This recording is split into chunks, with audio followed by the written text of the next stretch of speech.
சில நாட்களுக்கு முன்பு தருமபுரி மாவட்டத்தில் திமுக மாவட்ட செயலாளர் அவங்க கட்சி கூட்டத்தில் பேசுகிறார்.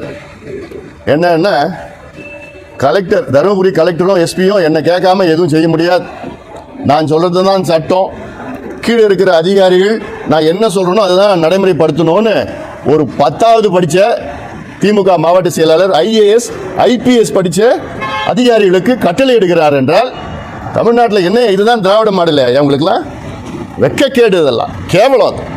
இன்னைக்கு வரைக்கும் முதலமைச்சர் ஒரு நடவடிக்கை எடுக்கலையே. அப்போ இதுலேருந்து என்ன தெரியுது? தமிழ்நாடு முழுவதும் இந்த நிலை தான் இருக்கிறது. ஒரு 10வது படித்த ஒரு அரசியல் கட்சியின் ஒரு மாவட்ட செயலாளர், திமுக மாவட்ட செயலாளர் அங்கே மிரட்டுறாரு.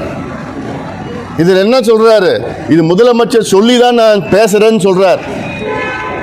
முதலமைச்சர் என்கிட்ட சொன்னாரு, யாராவது உங்ககிட்ட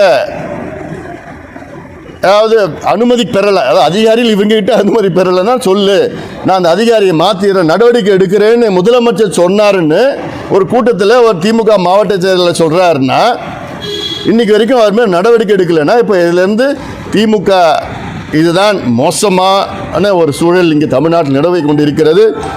அதாவது நான் கேட்குறேன் கேள்வி, யூடியூபர் சவுக்கு சங்கர் அவரும் இது போன்ற ஐஏஎஸ் ஐபிஎஸ் அதிகாரிகள் மேலே பேசினார். அவர் மீது எத்தனையோ வழக்குகள் போட்டு அவரை சிறையில் கைது பண்ணி வச்சிங்க. அதுக்கும் இதுக்கு என்ன வித்தியாசம் இருக்குது? ஒரு ஐஏஎஸ்ஸையும் ஐபிஎஸையும் கேவலப்படுத்துகின்ற திமுக மாவட்ட செயலாளர் மீது ஏன் இன்னைக்கு வரைக்கும் நடவடிக்கை எடுக்கல? ஏன் ஒரு எஃப்ஐஆர் கூட போடல?